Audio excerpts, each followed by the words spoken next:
श्री गुरुचरित्र अध्याय 46 मराठी अनुवाद. हिप्परगीर गावाच्या नावात कल्लेश्वर नामक एक शिवलिंग होते. ते मोठे जागृत देवस्थान होते.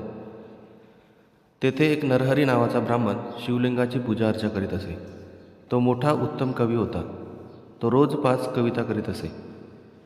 कल्लेश्वराशिवाय तो अन्य कोणाचीही स्तुती करीत नसे. तो शंकराचा अनन्य भक्त होता. सर्व लोक त्याला म्हणत, तू एवढा मोठा कवी आहेस, तुझी कीर्ती सगळीकडे पसरली आहे. श्री गुरूंना काव्य हा प्रकार खूप आवडतो. तेव्हा तू त्यांची स्तुतिकाव्य का करीत नाहीस? तेव्हा तो म्हणत असे, मी माझी जिव्हा कल्लेश्वराला अर्पण केली आहे. दुसरे अनेक देव आहेत व माणसेही आहेत, त्यांची स्तुती मी करणार नाही, असे बोलून तो शिवपूजेसाठी निघून गेला. पूजा करता करता त्याला अवचित ग्लानी आली. रोज शिवपूजा करून काव्य रचून पार्वती पतीची स्तुती तो करीत असे.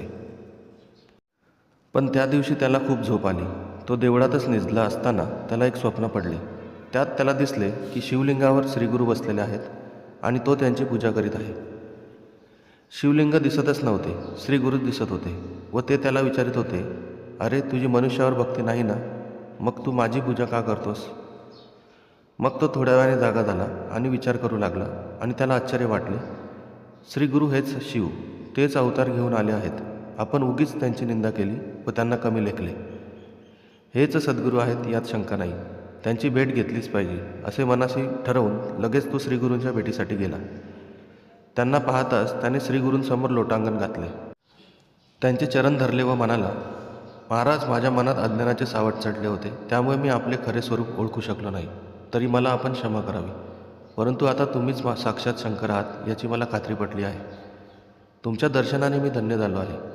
माझी मनोकामना पूर्ण केलीत. जणू काही कल्लेश्वरच मला प्रसन्न झाला आहे असे मला वाटत आहे. तेव्हा हे जगद्गुरू, मजवर कृपा करा. तुम्हाला मी प्रथम स्वप्नात पाहिले आणि आता तुमच्या चरणांचे प्रत्यक्ष दर्शन झाले. माझे अंतःकरण स्थिर झाले. मला तुमच्या शिष्यवर्गात समाविष्ट करून घ्यावे असे म्हणून नरहरीने षोडोपचाराने त्यांची पूजा करून मानसपूजेचे काव्यमय वर्णन केले. तेव्हा श्रीगुरू तत्क्षणी म्हणाले, लोकांना मी स्वप्नात भेटलो तरच खरा वाटतो. मी येथे प्रत्यक्ष असताना याने माझे स्वप्नातले रूप पूजोपचारे आठवून त्यावर कविता रचली असे सांगून त्या कवीला स्नान म्हणून वस्त्र दिले. माझ्या दृष्टीनेही कल्लेश्वर श्रेष्ठ आहे.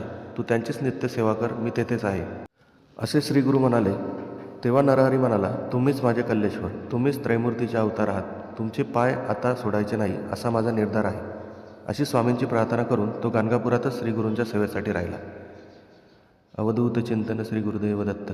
श्री स्वामी समर्थ.